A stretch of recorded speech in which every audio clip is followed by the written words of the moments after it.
Hello, and welcome to my channel, The Entrepreneurial Mindset. My name is Jay Berman, and today's presentation is called Mind, Merit, and Money, Preparing for Your Business Venture, July 8, 2024.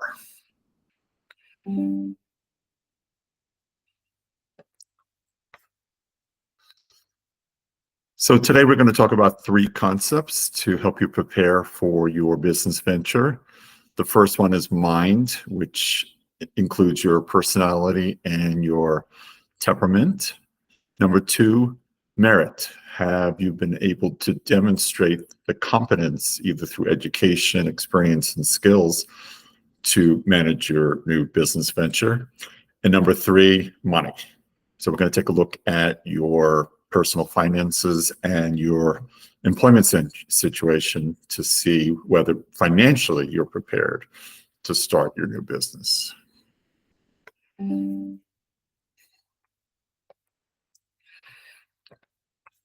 So let's look at your mind, which includes your personality and temperament. And the first thing you have to overcome is, fear of poverty, which everybody has. In other words, are you able to tolerate the uncertainty of having a regular paycheck? In other words, do you constantly worry that you'll be able to meet your bills, your mortgage or rent, food, insurance, car, whatever your expenses are on a monthly basis? And we all have a fear of poverty. But for those people who want to start their own businesses, this is something that, in terms of your personality and temperament, you're going to have to overcome. If you are worried about not having a regular paycheck, then maybe starting a new business may not be for you. Do you have a strong work ethic? People who run their own businesses tend to work longer hours. A new business venture is not a strictly 9 to 5, 8 to 4 proposition. You're probably going to be working more than 50 hours a week, including nights and weekends. In some cases, it might be 60 hours a week. And you may not necessarily be compensated for the additional hours. When you're an employee for somebody else and you work more than 40 hours a week, you get paid overtime. Well, when you run your own business, you could be working more than 40 hours and not necessarily get compensated for the extra hours. So, if you're not ready or prepared to work 50, 60, maybe even 70 or 80 hours a week running your own business, perhaps running your own business may not be a good idea. Do you have the resilience, which I define as the bravery to persevere through challenges, hardships, and setbacks? Because all businesses is a hardship. Trying to make those sales, trying to reach your revenue goals. You might be running short on money. You may have been depending on a client, and that client declines you, or you're not reaching your revenue goals. So again, do you have the resilience to continue operating the business? Starting a business, remember, is also a lifestyle choice, and that could have a major impact on your life and your family's life. And then, do you have the tolerance for risk? Because small business is a high-risk venture, and in order for it to succeed, you need to have a high rate of return.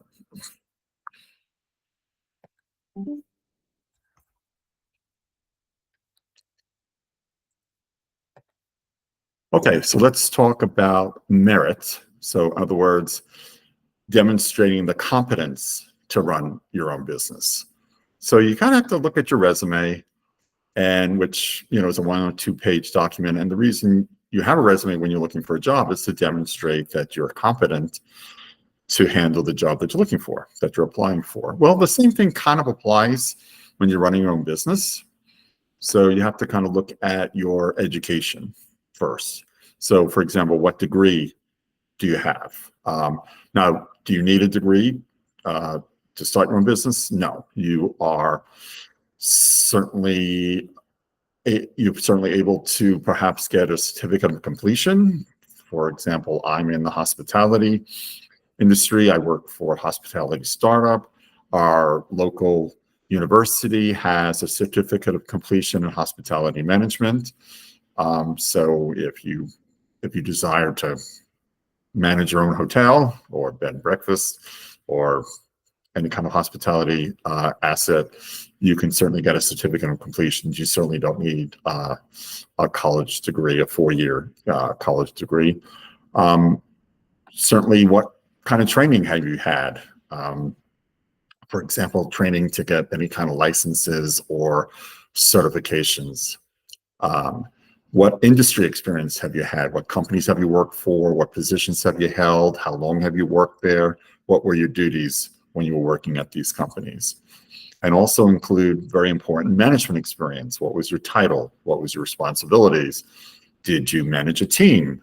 And any kind of leadership success stories. Because when you start your own business, you are not only the employee, you're also the owner, you're also particularly the manager.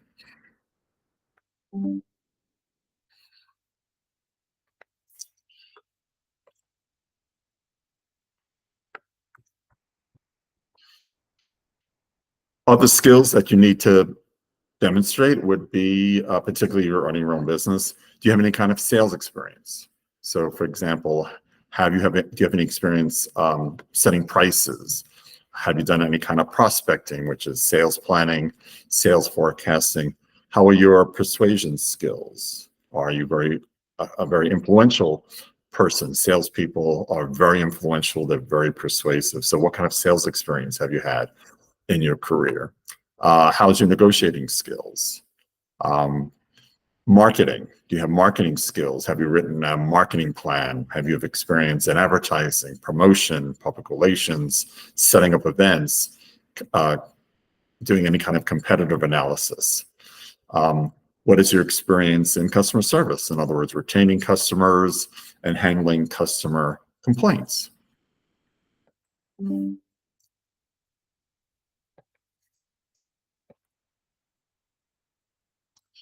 Do you have experience in human resources? So, for example, do you have experience in hiring people, firing people, motivating them, trainings, setting performance standards, scheduling, payroll processing, and benefit processing? Do you have any experience in finance? Have you ever written a business plan? Have you done financial projections? In other words, have you projected revenues, expenses, net profits, calculated rates of return? Are you familiar with financial accounting? Now, do you have to get a degree in financial accounting? No, but perhaps you may want to take a course in financial accounting so you become familiar with how to construct an income statement, a balance sheet, and statement of cash flows.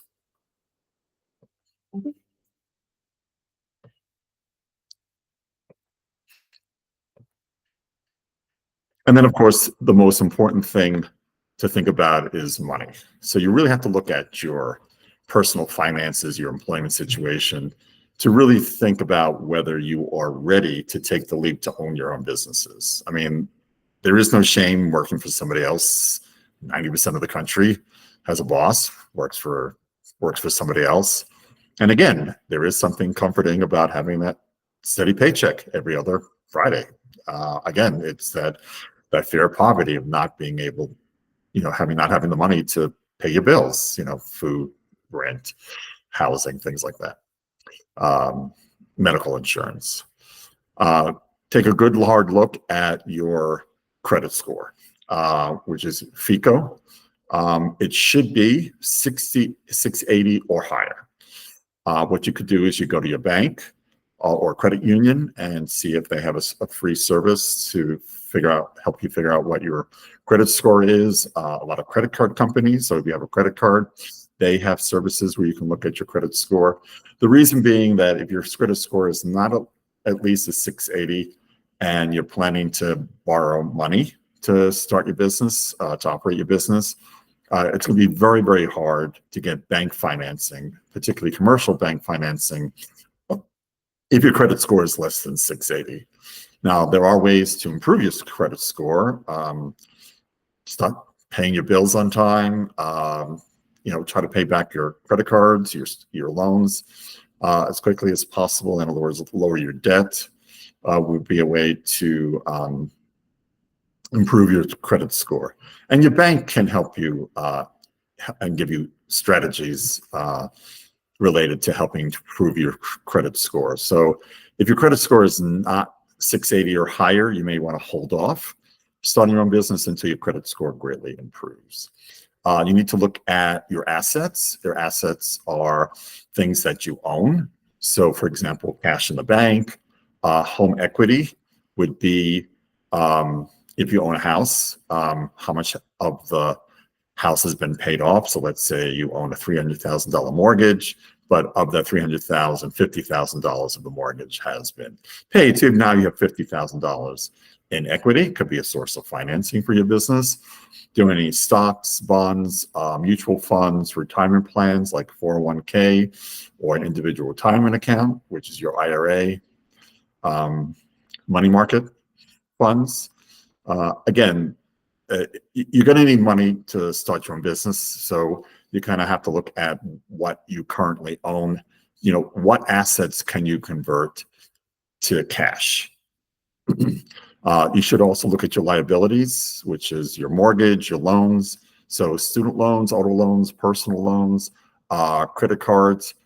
If your liabilities, your monthly payments towards your debt is more than 20% of your take-home pay, you may want to hold off starting your own business to get it down below 20%.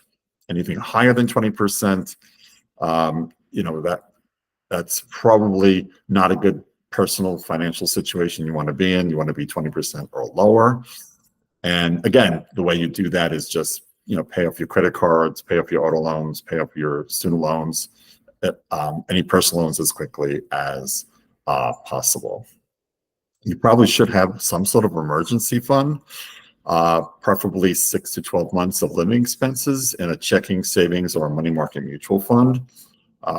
Most Americans right now have barely $1,000 in their savings account. So if they have a really major financial emergency, most Americans would be struggling to pay even $1,000 an emergency expense. And then you have to kind of look at your benefits. Now, again, one of the benefits of working for somebody else is the benefits, healthcare, dental, and vision. And the issue is whether you can, let's say you decide you want to start your business full time. In other words, you quit your job, you want to do your business full time. Well, how are you going to replace the healthcare, the dental, and vision that you currently have through your employer? It's very difficult to replace employer-based benefits than it is to buy individual benefits. Over 85% of the country, they get their benefits through their employer.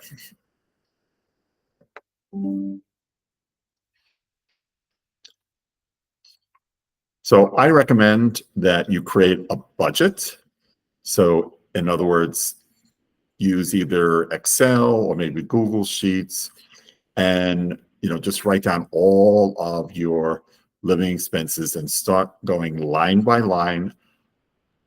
Any way you can lower your living expenses. So in other words, no expense is sacred.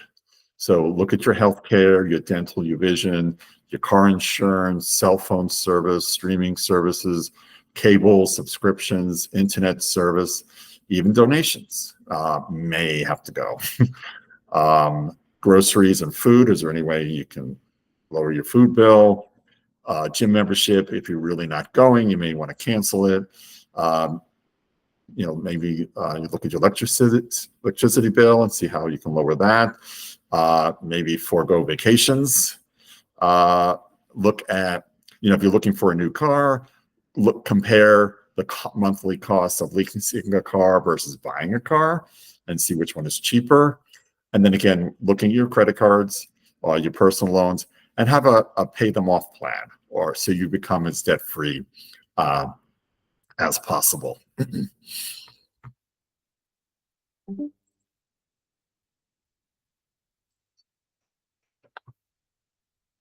Now, what you could do is you could start, if you're comfortable in your job, you have access to benefits, you may want to just keep your day job and maybe just do your business venture as a side gig, as a side hustle, which in marketing is also called proof of concept. So in other words, you have the nights, you have your weekends to kind of work on your business plan, make a few sales, see if there's a market out there for your product or services. In other words, prove to yourself, proof of concept, that your product does have a viable market, that there is a customer base for your good or service.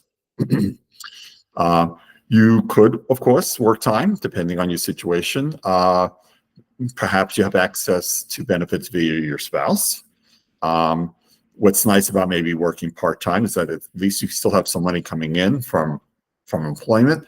But on the other hand, that could give you more time during the day, nights, weekends, to work on your business plan, to work on your sales goals, your revenue goals, your marketing goals, and things like that.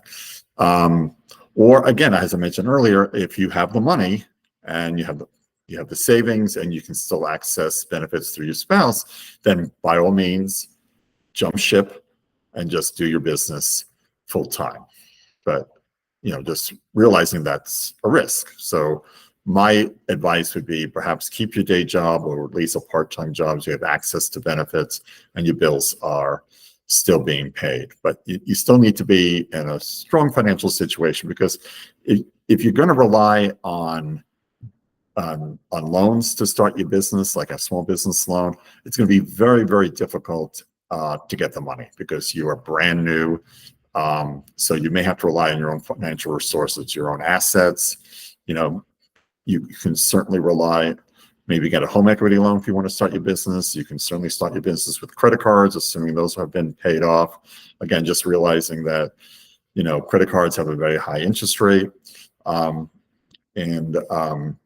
So financing your business, you may have to rely on yourself.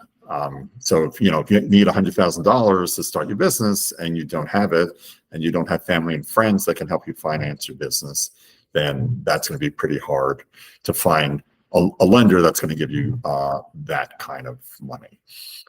In my other videos, I do discuss on how to write a business plan, and also another video I have on how to calculate your rate of return of your business. In other words, at what revenue do you need to be at a fairly high rate of return of, let's say, 20, 25%. So take a look at those videos. Hopefully they'll be helpful. And that's all I have for today. If you have any questions or comments, please contact me through the comments section. Please subscribe to my channel for more educational content about entrepreneurship. And thank you for watching. Take care. Be good.